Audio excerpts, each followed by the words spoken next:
Buenas noches a todos.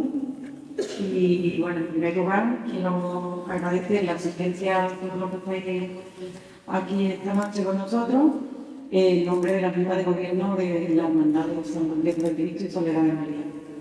Y especialmente a los representantes del Ayuntamiento, a Francisco, nuestro alcalde, y a Luis, nuestro concejal de Turismo y Cultura, por acompañarnos y por cedernos los medios audiovisuales con los que vamos a contar. Bueno, como muchos de vosotros sabéis, una vez finalizada la Semana Santa de 2023, trasladamos el conjunto formado por el plan de Cristo Yacente y su urna para su restauración en el estudio de conservación y restauración de Carmona, donde Carmen y Luis han venido realizando los estudios y trabajos que hoy podemos contemplar frente a nosotros y que ahora explicarán con detalle.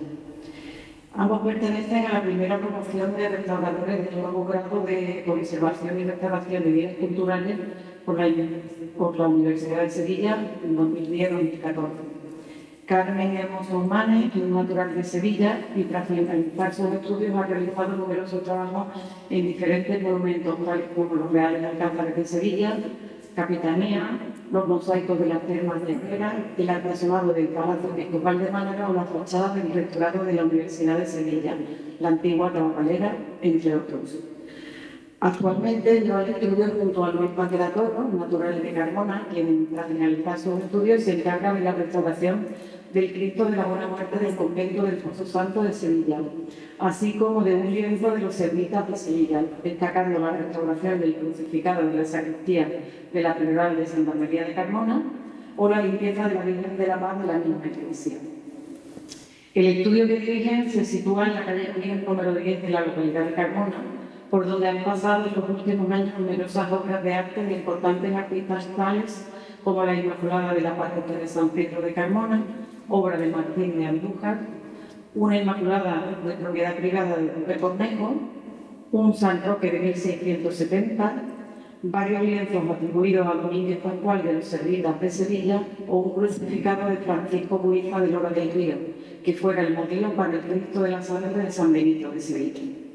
En la actualidad se encargan de la restauración de un niño Jesús atribuido a Salcerillo, una Dolorosa atribuida a Juan de Azorra y la Virgen del Rosario, obra atribuida a Blas Molner, entre otros trabajos. Y sin más, les cedo la palabra para que nos deleiten con la explicación del extraordinario y minucioso trabajo que han realizado para el cual ha sido financiado en gran medida a través de la línea 1 Conservación y Restauración de Bienes Muebles integrantes del Patrimonio Histórico de carácter religioso en Andalucía, concedida por la Consejería de Turismo, Cultura y Deporte de la Junta de Andalucía. Muchas gracias. Muy buenas noches a todos. Señor alcalde, consejera de Cultura, hermano mayor y Junta de Gobierno y hermanos todos. Antes de nada, pues bueno, hemos sido varios en el equipo, ¿no? Hay que destacar también al historiador Francisco Ariñez, que es de la Universidad de Granada, que bueno, pues por motivos personales de salud no ha podido asistir. Entonces, me ha hecho llegar una carta, ¿vale? Y bueno, le voy a dar lectura para que tengáis parte también de los conocimientos que él ha volcado y ha realizado en este trabajo. Carta a los hermanos. Estimados amigos, he de reconocer en primer lugar que no había tenido noticia del yaciente de Fuente de Andalucía hasta el verano de 2021, cuando recibí el encargo de elaborar los informes para la restauración que ahora culmina. Si bien, entrada ella, ello puede parecer un inconveniente, lo cierto es que ese estado de tabla rasa me permitió un acercamiento libre de ideas preconcebidas y sobre esa base la posibilidad de extraer sin prejuicios una serie de hipótesis que luego el análisis cercano de la imagen y el avance de su restauración ha venido a confirmar. Tenemos delante un crucificado del gótico tardío fechable en la segunda mitad del siglo XV, una escultura de tamaño mediano con un tratamiento anatómico sucinto y torneado que sugiere que fue pensada para situarse a una considerable altura. Seguramente estuvo en el coronamiento de un primitivo retablo que, a juzgar por su presencia y dimensiones, bien pudo ser el mayor de la parroquia, lo cual, de paso, vista la fecha de su ejecución a partir de 1694, vendría a cerrar el círculo y a confirmar buena parte de las hipótesis que manejamos. De hecho, hubo de ser por esos años cuando la obra se somete a la profunda intervención que ha determinado su carácter hasta hoy. El viejo crucificado gótico se actualiza como una imagen articulada más afín con las preferencias devotas del momento. Los brazos se movilizan a la altura del hombro y de esta forma la imagen puede convertirse ocasionalmente en la de un yacente y sin duda protagonizar desde entonces dramáticos rituales de desenclavo. Su tamaño mediano ya la hacía especialmente idónea, pero aún así se optó por ahuecar su tórax en busca de una mayor ligereza. Asimismo, se actúa sobre la talla para profundizar en esa adecuación al gusto barroco. Se retocan las facciones y se depura el volumen de la cabeza, que pierde su primitiva corona de espinas. Quedaba preparada de esta forma para la posible adición de una peluca natural, así como de los elementos de orfebrería que todavía se conservan. También fueron apaciguados los pliegues del paño de pureza, persiguiendo unos perfiles más netos que sugieren el uso temporal de toneletes de tela. Por fin, tan profunda renovación hizo necesaria una nueva policromía, una carnación al óleo y mate, morena, fresca, surcada de sutiles hilillos de sangre, muy delicada y minuciosa en el trabajo de cejas y pestañas. Entrado el siglo XIX, el Cristo es dotado de una magnífica urna. No tenemos pruebas de momento de la existencia de otras anteriores. Una caja de corte neoclásico enriquecida con un mensaje teológico complejo, muy propio de la religiosidad de su época, de volúmenes piramidales y guarnecida con elementos reciclados de otras piezas del siglo XVII. En primer lugar, los ángeles, una preciosa colección de angelotes dolientes, herederos del lenguaje barroco de José de Arce y Francisco Dionisio de Rivas, de una teatralidad propia del último tercio del 600, y junto a ellos el pelicano, con sus finos esgrafiados sobre la base de oro, algo anterior en el tiempo y con toda probabilidad procedente de un antiguo atril. Tal vez coincidiendo con esta ampliación de la cual la imagen del Señor volvió a ser policromada, ahora, por desgracia, con un resultado mucho menos feliz. La carnación, cercana al ocre, será más plana y opaca y mucho más vasto el tratamiento de la sangre, como propio de un gusto clasicista algo trasnochado, ya más pendiente de los volúmenes generales que del detallismo de otro tiempo. Analizadas todas las evidencias históricas, en esta última restauración hemos optado por eliminar los efectos de ese repinte decimonónico y habiéndose perdido para siempre la primigenia creación medieval, recuperar y poner en valor la temporalidad barroca que hizo de la imagen un elemento vivo de la cultura moderna y contemporánea de Fuente de Andalucía. Volver al esplendor de aquel presente que bajó la obra de su primitivo ático y la convirtió en una pieza clave de la piedad local, en estrecha y plena conexión con una pulsión devota de su entorno. De vosotros, sus hermanos, depende hoy, como entonces, el seguir ahondando en esa realidad y cultivando, desde la más profunda conciencia patrimonial, las posibilidades estéticas y espirituales de una herencia que habéis sabido mantener viva y activa para la comunidad. Por último, quiero transmitir mi felicitación más sincera y ardiente a vosotros y a nuestros restauradores por vuestra sensibilidad e iniciativa y, como no, por los felices resultados del trabajo llevado a cabo. Atentamente, Francisco Manuel Baliña López, profesor titular de Historia del Arte de la Universidad de Granada.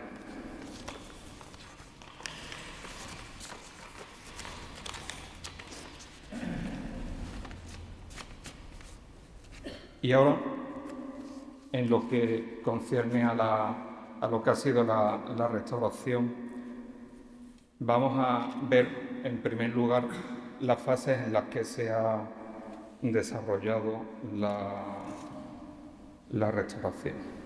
Antes de nada, bueno, pues la hermandad nos solicita venir a Fuente de Andalucía para hacer el estudio de la obra y en un primer lugar,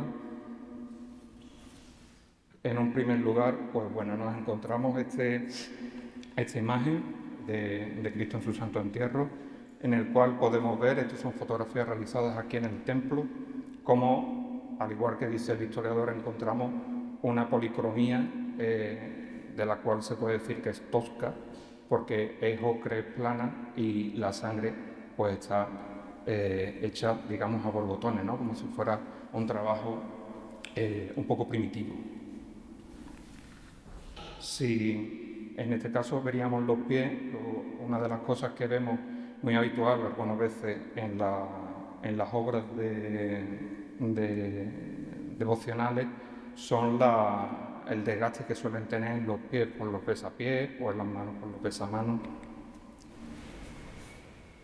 Vemos también una serie de daños, sobre todo en el orificio por donde tendría que pasar el clavo, lo que nos daba fe de que la imagen sí ha tenido un uso con clavos que actualmente por la hermandad no sabe si llegó a haber pues, clavos de plata y actualmente no existen. Otra de las cosas que nos llamaba mucho la atención, aparte de la policromía que no coincidía con la fecha o sea, con los rasgos de la imagen, eran los daños estructurales. Las grietas algunas veces pueden ser por contracciones de la madera o porque el embón no esté en una buena consolidación. Eso significa, aquí como se puede ver en la imagen, que la fisura nos denotan cómo ensamblaron las maderas y cómo a la hora del desbaste pues, tuvieron que usar, que ahora lo veremos a continuación, pues puntillas aparte de colas para poder hacer la consolidación. En el caso de los hombros encontrábamos que tenía una bisagra. En principio la datamos el historiador la data de la fecha de su reestructuración de 1600, o sea, ya a principios, finales de 1600, principios de 1700, pero encontrábamos dos capas de revestimiento para tapar la bisagra. Y además nos dábamos cuenta que habían sido en dos fechas distintas porque en una primitiva, que es la que vemos en esta parte de aquí, la más profunda, penetraba por dentro de lo que era la policromía del 19 y no nos dejaban ver las puntillas. Las puntillas las veíamos por la radiografía, estaban por la parte exterior de la imagen. Se trataba de una tela de badana, que es un cabrito joven, que es una piel muy finita y muy dúctil, y que en un principio pensamos que en esa reestructuración la piel la dejaron tal cual, sin pintar ni policromar. Y posteriormente, ya en el 19, lo que le pusieron fue lo que se conoce como tela de trapo o papel de trapo, que se hacía con los trapos viejos que no servían, y es el trozo que vemos que se ha ido desgarrando, se ha ido desgastando, y que las puntillas las pusieron por encima, que son las puntillas que vemos. En el caso de la cara, podemos ver cómo la policromía es más típica del 19, pero sin embargo lo que es el cuerpo que corresponde a la imagen del gótico, la cara es prácticamente ya del principio del Renacimiento español.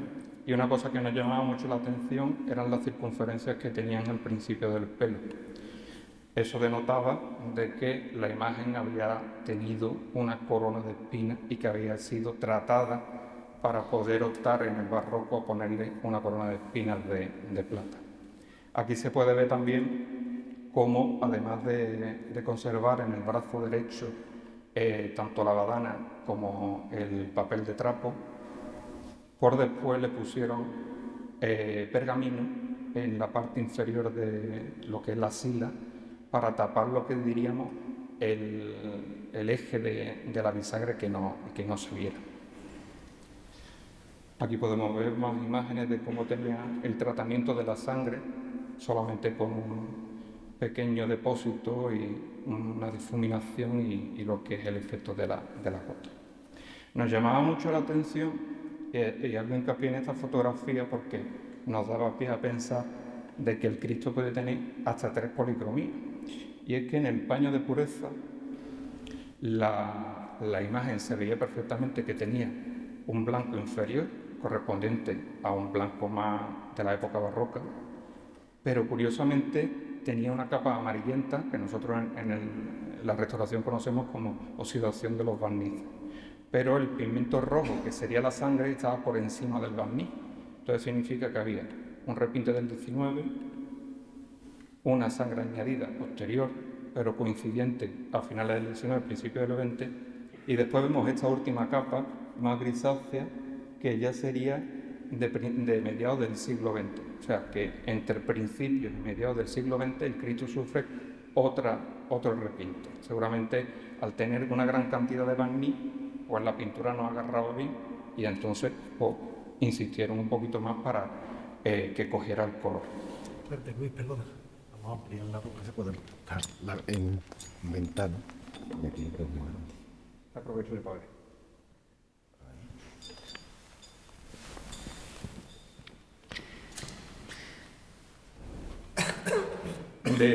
Haciendo referencia al texto del historiador, en la parte de atrás podemos ver cómo se cruzan de lado a lado de los costados, se cruzan 2 listones, 2 marcas que corresponden con 2 listones, que era porque a la hora de desbastar la imagen a finales del 17, pues se dieron cuenta de que las maderas empezaron a abrirse. Entonces le pusieron 2 tablas y cubrieron a modo de lienzo con una tela de arpillera o de lienzo grueso toda la espalda, y le hicieron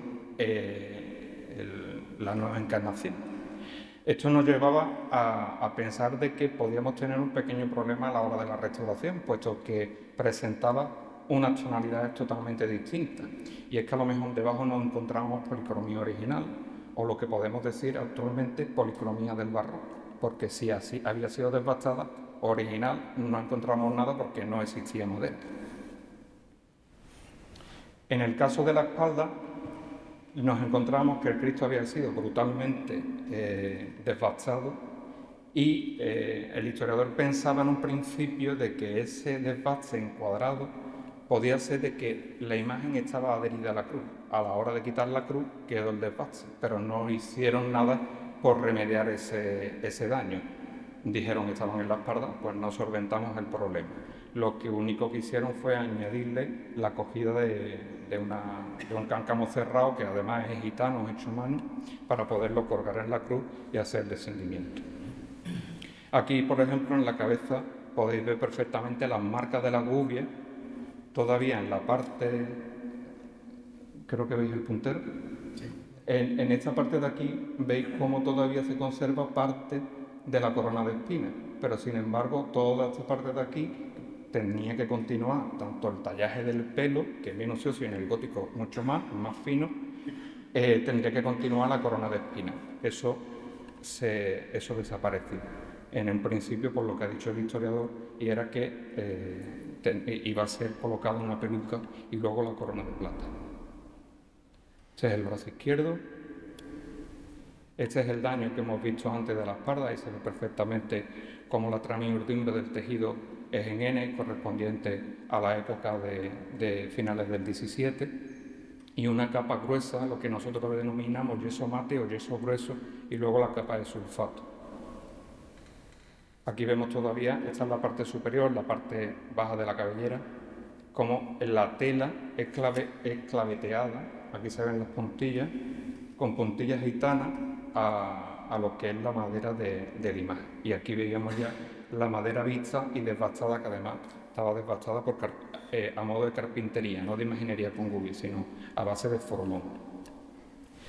Hicimos en in situ, aunque luego en el taller, ya aprobada la subvención de la Junta de Andalucía, hicimos ya los análisis más minuciosos que ahora veremos, pero hicimos un estudio de microscopio en pequeñas lagunas, tanto con luz normal como con luz ultravioleta.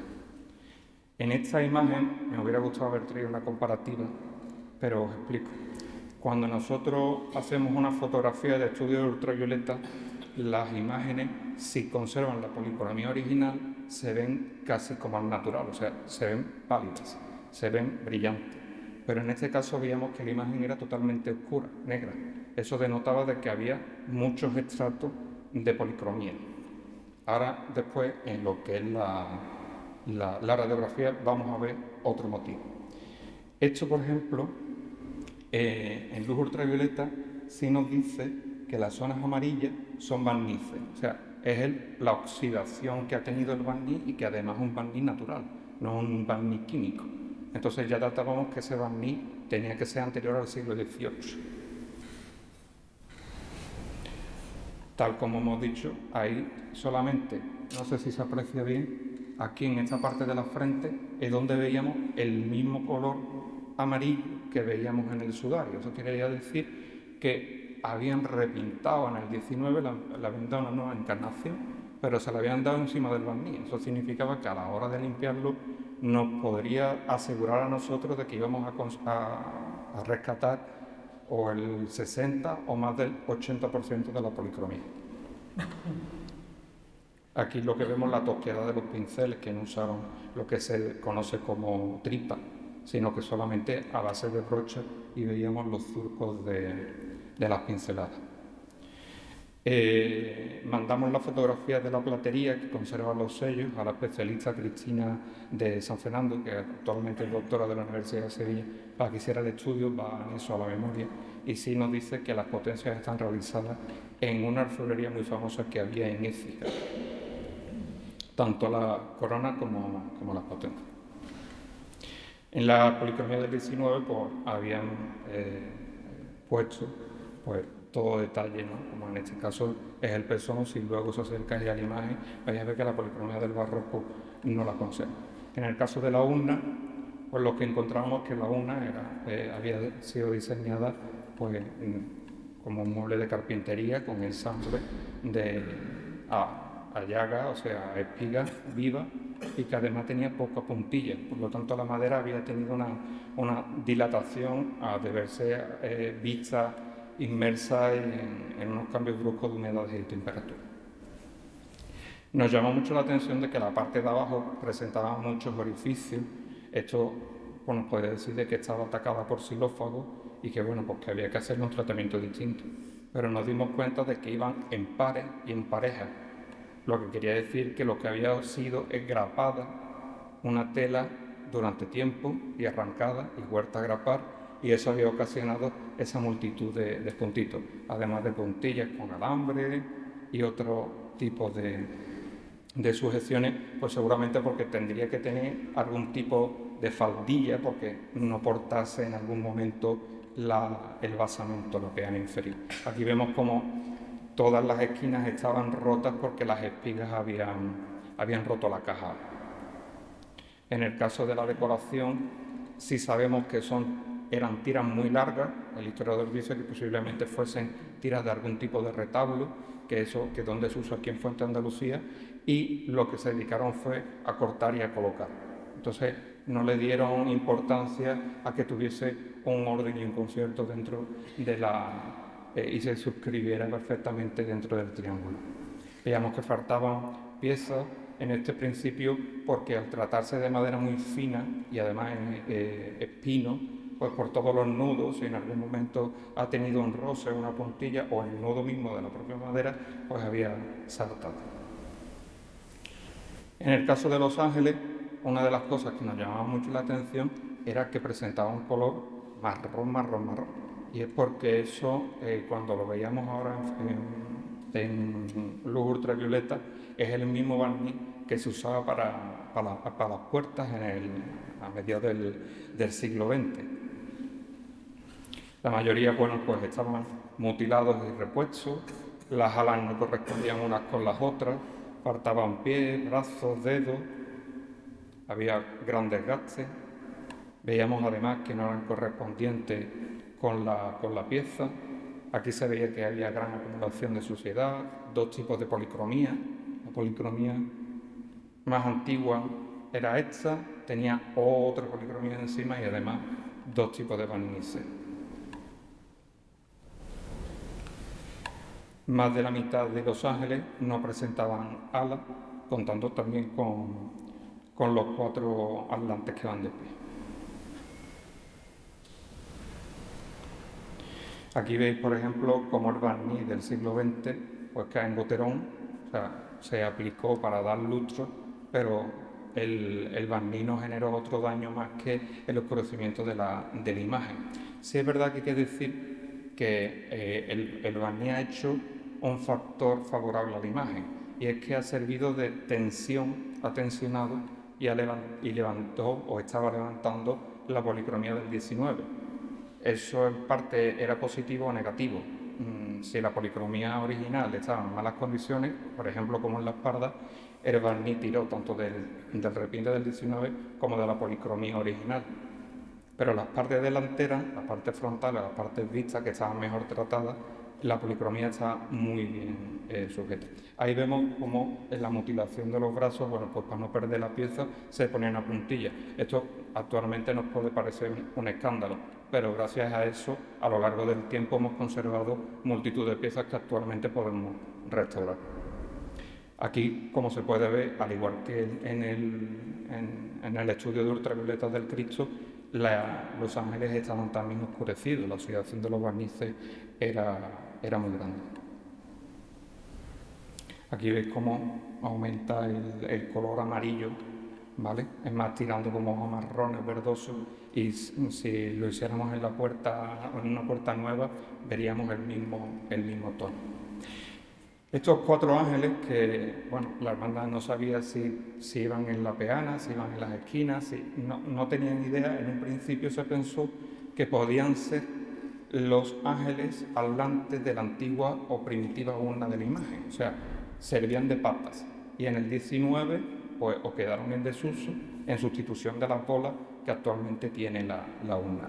Estos, curiosamente, como no iban a tener uso, porque además habían sido arrancados y mutilados de los pies, no se sustentaba y por lo tanto no había necesidad en el siglo XX de darle una capa de barniz para sacarle un poquito de brillo.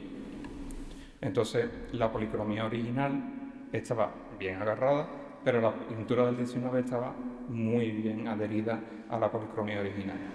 Este fue el estudio primero que vimos sobre el basamento, que aprovecho esta fotografía para decir que había tenido ya una intervención en años anteriores para poder ser usado en el paso, pero que el paño central estaba en malas condiciones. Esto se debía a un factor. Estaba diseñado como un sistema de engatillado, o sea, muchos tablazones con unas crucetas por medio, pero al añadirle tornillos, puntillas y otro tipo de tablas, el engatillado no hacía su función, y lo que estaba ocasionando era un daño superior, estaba generando un quebranto en la madera.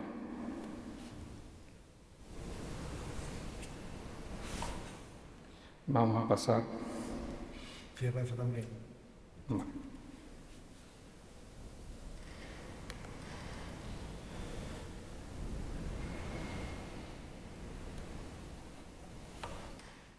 En el estudio de ultravioletas con microscopio vemos perfectamente los 3 estratos. El más marrón, digamos, correspondiente al barniz del siglo XX, esta parte de aquí correspondiente al repinte del 19.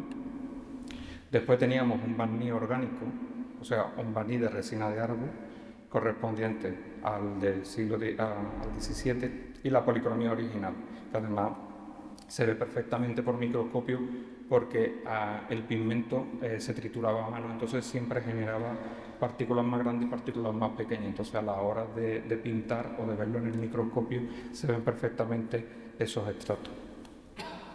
Si lo pasamos a ultravioleta, pues vemos el verde del barniz del siglo XX, el repinte del 19, y ya el original sí se ve que tiene ese tono parecido o rosáceo a lo que sería la policromía definitiva. Aquí vemos también los distintos extractos de barnices oxidados y de repinte.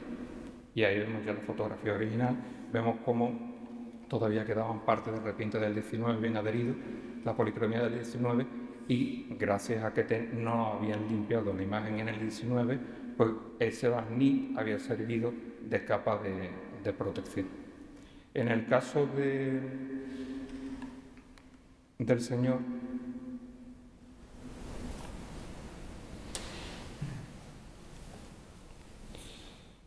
del señor, había un pequeño problema, y es que nos ponían muchas pegas para poder hacer la eliminación de la capa del 19, y era que si no estábamos justificando de que había más de un 80%, no era viable quitar el repinte, digamos, o la encarnación del 19. Por lo tanto, hicimos varios estudios, tanto de microscopía como de extracto. En este caso son los de microscopio, ahí se ve perfectamente. Sí hemos sido capaces, esto es el pecho, la parte izquierda del tórax, que esta es la policromía original de la imagen, o sea, la del gótico. Después tendríamos la del 1600 y por última la de 1800. Es la única parte que conserva los tres extractos. Ahí vemos que en el paño de pureza los goterones estaban, o sea, la sangre estaba por encima de lo que era el barniz antiguo. Ahí vemos perfectamente cómo la sangre está por debajo del repinte del 19, pero por encima de la de 1600. El barniz estaba encogiendo, el barniz original estaba encogiéndose, se estaba como arrugando, seguramente porque había estado cerca de una fuente de calor o la madera se estaba contrayendo, y esto también estaba ocasionando de que la policromía, la encarnación del 19, se estuviera desprendiendo. Esas eran las lagunas que la hermandad ha ido viendo a lo largo de estos últimos años. Esto se trata del sudario. Este sería la capa ya del 20, porque seguramente la del 19 se cayó debido a que tenía una gran cantidad de barnices oxidados.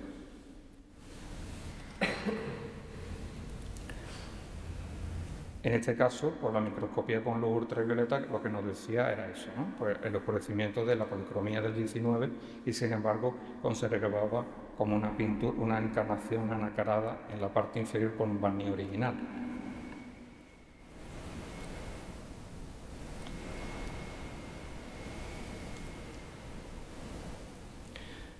Después de este estudio, y pasamos a la radiografía y ya vemos los procesos de restauración. En el caso del señor,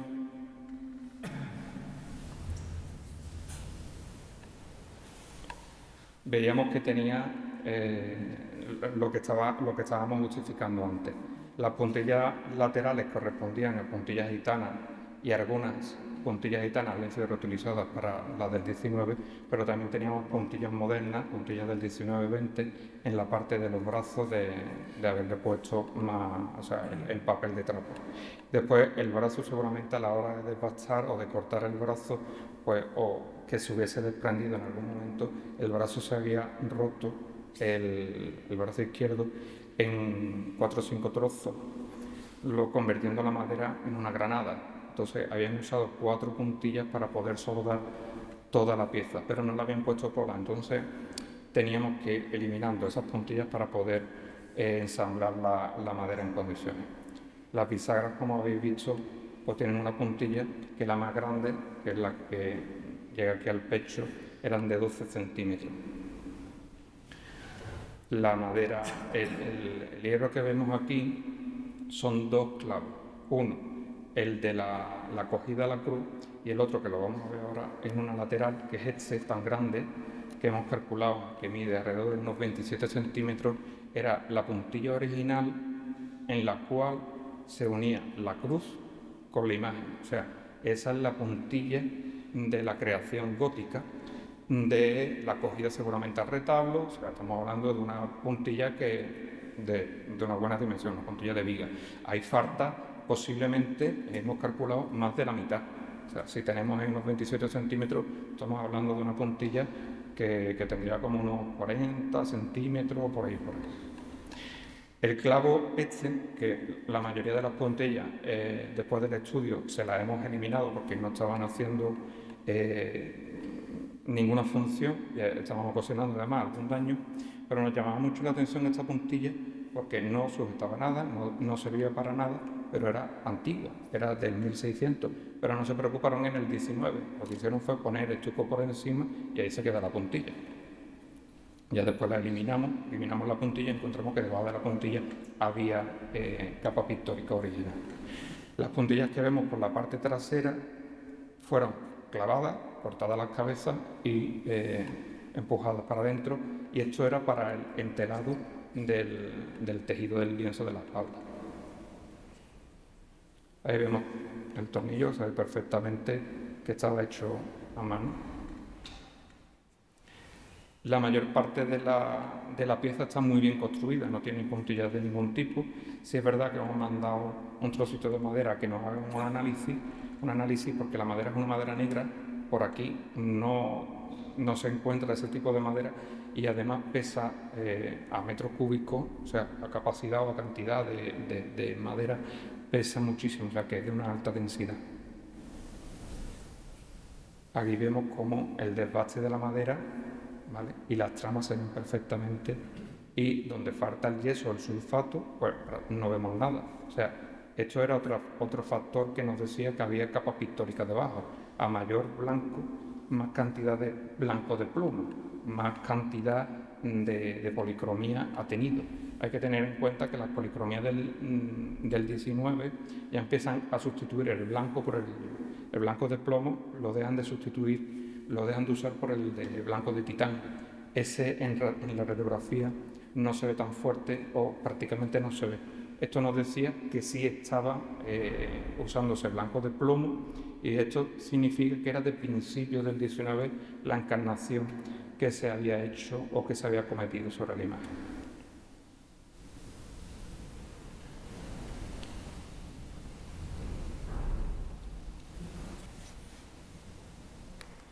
En el caso de Los Ángeles,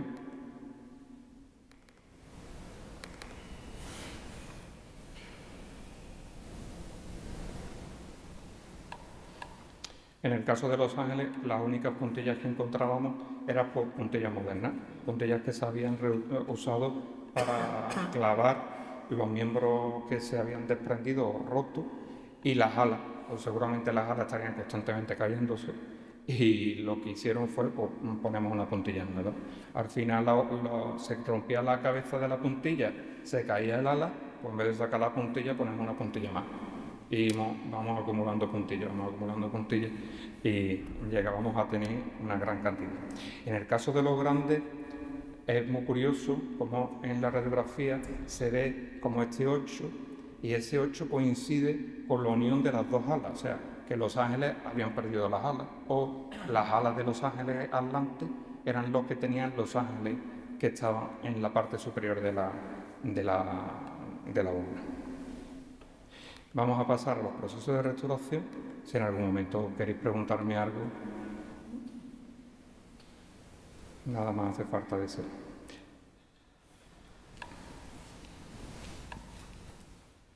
Bueno, este es el proceso de limpieza. Vamos a ir entremezclando, ¿vale? Porque no tenía... Se han ido mezclando fotografías de dos cámaras y al final el ordenador las ha mezclado. Vemos cómo hemos eliminado tanto lo que es el repinte del 19 como el barniz. Y ahí lo que vemos es la capa de policromía original. En la restauración esto choca mucho porque se ven mates debido al uso de disolventes, porque eliminamos los barnices originales.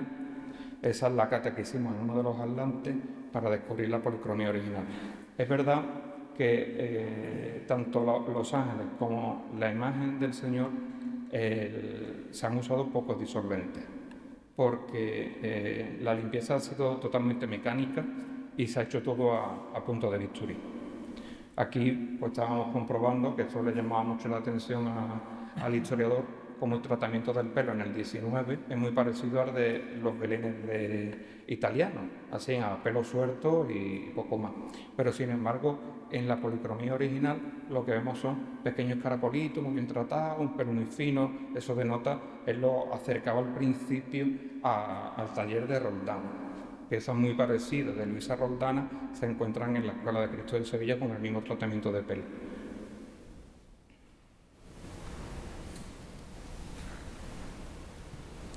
Aquí vemos cómo, a punta de bisturí, pues hemos estado quitando todo lo que es los distintos extractos. En el caso de los hombros, es verdad que al principio pues la justificación que hacíamos era que íbamos a reponer el cuero, pero la madera se mueve, el cuero se desgasta, tiene una tensión totalmente distinta. Entonces al final el tratamiento ha sido la eliminación total de todas las puntillas, la eliminación de las telas de trapo. Hemos encontrado policromía original barroca debajo, por lo tanto lo que se ha hecho es una limpieza y una reintegración cromática minuciosa en todo lo que es el hombro, sin añadirle el cuero para que no siga teniendo ese desgaste, porque además añadir al cuero a la madera era usar pegamentos, colas de contacto, tal, o sea que al final nosotros mismos generaríamos un daño a lo largo del tiempo, y para generar medidas de conservación pues lo que no deberíamos de usar era eso. Estas son una de las catas que hicimos varias catas, vamos a ver a lo largo del proceso algunas de ellas, para ver que sí se conservaba en todo lo que era la imagen la capa de policromía barroca, y nos aseguraba que podíamos eliminar todo el repinte del 19. Aquí descubriendo una de las gotas debajo del sudario. Aquí veo perfectamente cómo usamos tanto puntillas gitanas como puntillas modernas, pues a poner, aprovechar y no perder las alas. Aquí en esta imagen también vemos esta pintura que está pincelada azul, pero sin embargo debajo encontramos rojo y pan de oro fino. Esto era muy raro porque si se usa pan de oro fino, o sea, si se han gastado tanto dinero en pan de oro fino, lo más normal es que se estofe, no se pinte. Entonces estábamos viendo de que el gusto había cambiado, la urna no iba acorde con los colores que tenían Los Ángeles, y entonces habían preferido pintarlo. Pero es muy curioso esta foto porque no solamente es que no les gustó el rojo, es que lo pintaron de amarillo y después en otra época lo pintaron de azul. O sea, que hemos encontrado como que a lo largo de la historia, pues aquí la moda, igual que la ropa, se ha ido cambiando y sustituyendo. Esto era una de las catas más importantes, y era encontrar que tenía sangre en el pecho, porque era la primera parte siempre que los imagineros pues atacan para poder dar su impronta, y a lo mejor no encontrábamos nada. Una de las cosas que estudiamos nosotros es que en el 19 las imágenes las metían en serrín mojado para despellejarlas enteras y empezar desde el principio. Quitaban el estuco, las capas de pintura, de policromía y encarnación, y ellos estucaban y policromaban de nuevo. Esto es el proceso de limpieza de la cara, y vemos solamente la eliminación de parte de la nariz y la frente, y encontrando pues, que tenía la sangre original y una gran capa o una gran cantidad de barniz. Una cosa muy curiosa que nos llamaba la atención es que la persona que repintó, o el artista que repintó en el 19 la imagen, se había quedado fotográficamente en su mente grabada dónde estaba la sangre o de qué colores era la imagen. Entonces, él lo que veía la imagen era amarilla, oscura, y en vez de coger y limpiarla, lo que dijo es, bueno, pues yo la pinto, pero la voy a pintar igual.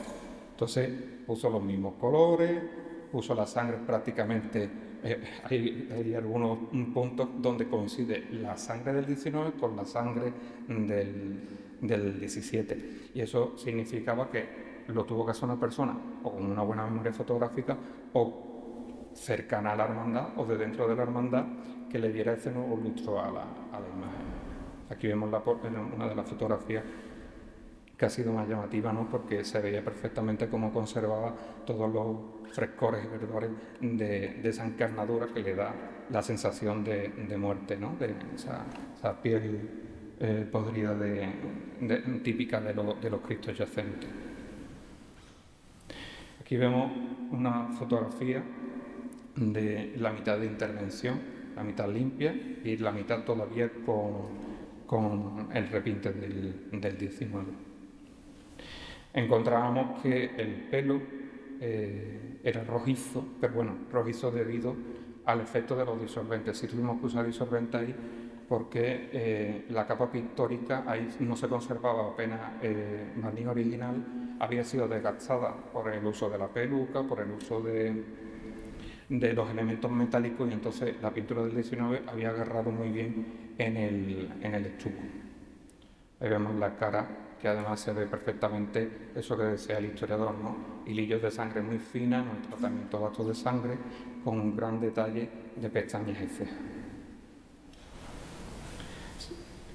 Volvemos a ver la cabeza, y en el caso de la espalda nos enfrentábamos a un pequeño problema.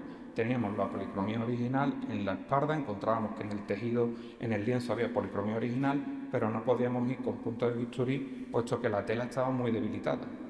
Corríamos el riesgo pues, de cortar el lienzo, de romperlo, y el problema es que no se puede restaurar el lienzo por la parte de la capa pictórica, entonces nos obligaba a quitar el tejido.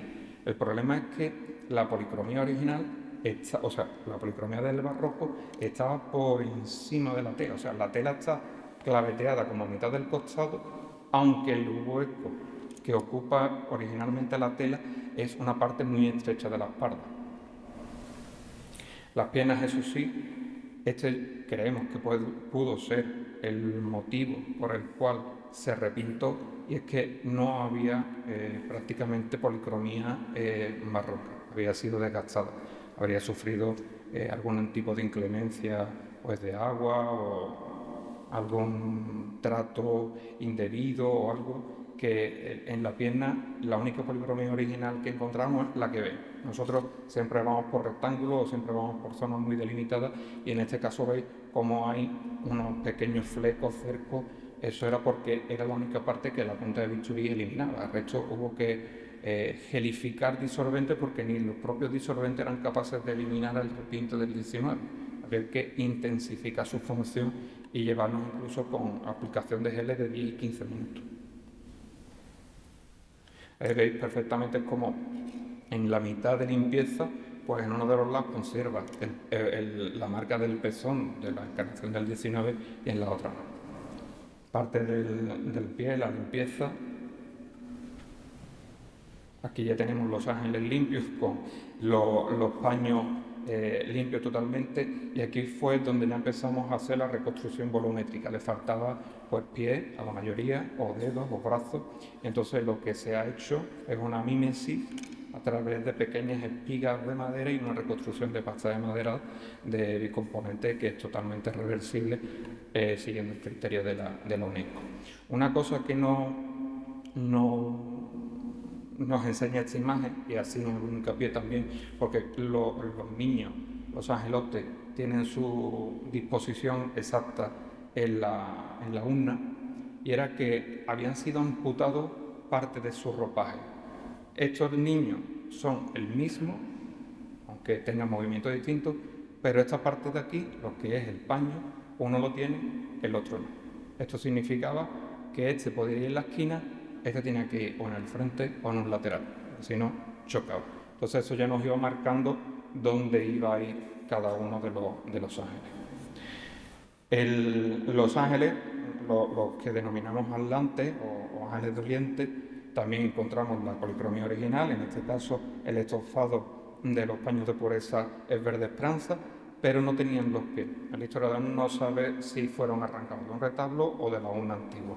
Se le ha dotado de una piana de cedro porque, aunque la madera es muy buena, y exceptuando uno que no es de cedro, los demás sí, la madera de cedro es como un medio de conservación preventiva. Es venenosa y entonces infecta todo lo que está alrededor. Entonces nos ayuda a prevenir que tenga algún tipo de daño de xilófago el día de mañana.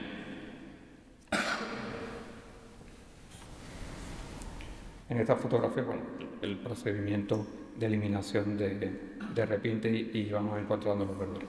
Aquí es lo que estábamos hablando.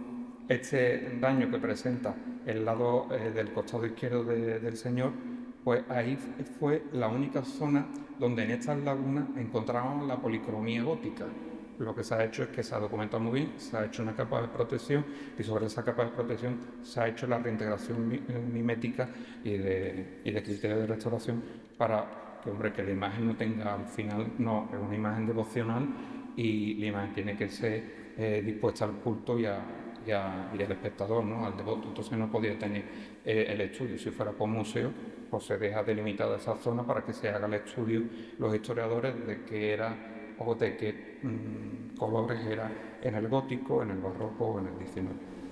En la parte del pómulo veis que tiene un color muy subido, actualmente no lo tiene, y es porque aquí hemos eliminado, veis, la mitad de la imagen sin el barniz del 17 y la otra mitad con el barniz del 17, que es un tono más amarronado. Aquí se ve mucho mejor. Esta parte mucho más amarillenta es el barniz oxidado que ha servido, gracias a él, de capa de protección de la policromía original y la pintura del 19 no le ha hecho ningún tipo de daño. En la parte de la cabeza, que no tenía otra fotografía mejor, sí encontramos que había momentos en los que estábamos encontrando un grueso de estuco de casi 2 centímetros y debajo de esos 2 centímetros de estuco encontramos policromía original. Y eso significa que se cansaron de usar la gubia porque la madera es durísima y dijeron, bueno, pues si hay que quitarle la corona de espinas, esto es muy sencillo. Si no usamos la gubia, pues ponemos estuco, lo enyesamos. Entonces, hemos recuperado en ese lado de la cabeza gran parte de la corona de espinas gracias a eso, gracias a que le habían dado el estuco. Esta es la bisagra, está oxidada, está vencida, se han sustituido por bisagras de acero inoxidable P5, mucho más duraderas. No son flexibles, no permite que el Cristo pueda apoyar los brazos en lo que es el cojín, los mantiene un poco más rígidos, pero sí nos aseguramos de que a la hora de hacer el desenclavo pues tenga una seguridad y la imagen no sufra en ningún momento. En el caso de la urna,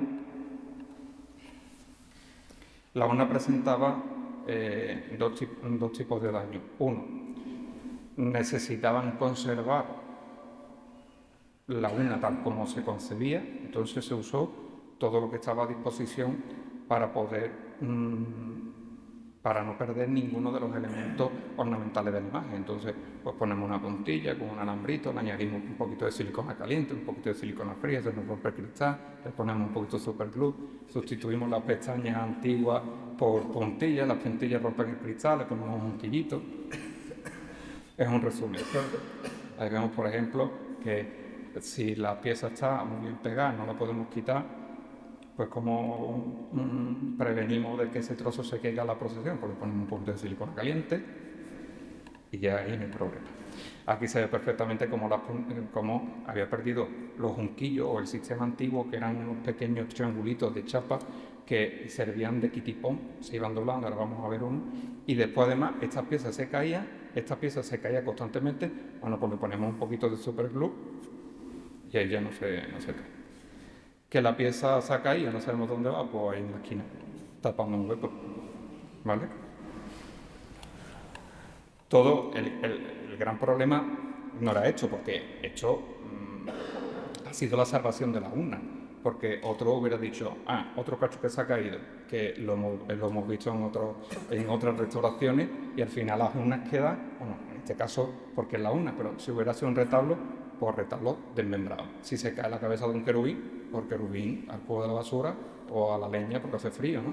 En Carmona, por ejemplo, el convento de Santa Clara perdió todo el archivo porque tenían frío y no tenían leña y había que entrar en calor, se queman.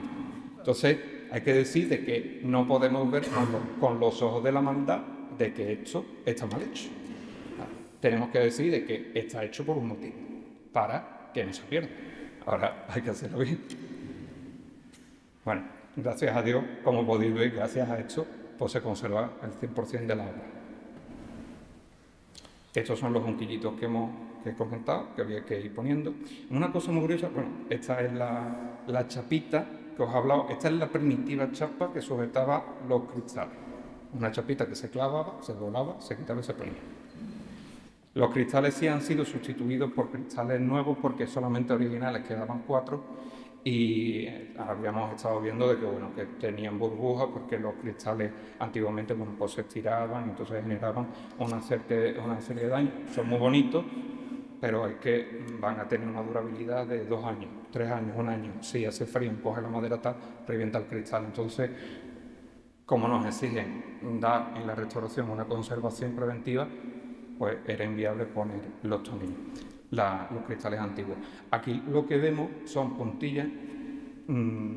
Pensamos que la urna en algún momento ha estado iluminada. Lo vemos en esta otra imagen. No es normal una puntilla en la parte superior, o sea, tuvo que tener algún sistema. Estaba bien claveteado, no había problema. Esto, cuando quitamos los medallones laterales, encontramos una multitud de huevos de araña.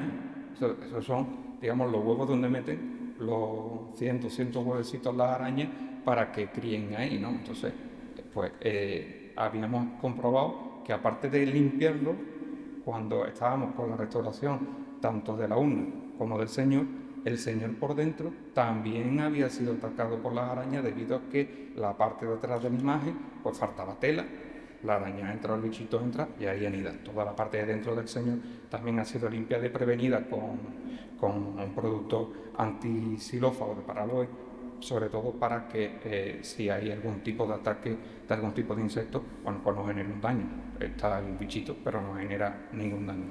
Aquí podemos ver cómo había un dibujo, eso ha sido todo documentado y fotografiado, seguramente por algún tipo de marca de carpintería que gustaba. Las puntillitas que habíamos visto antes, la grapita.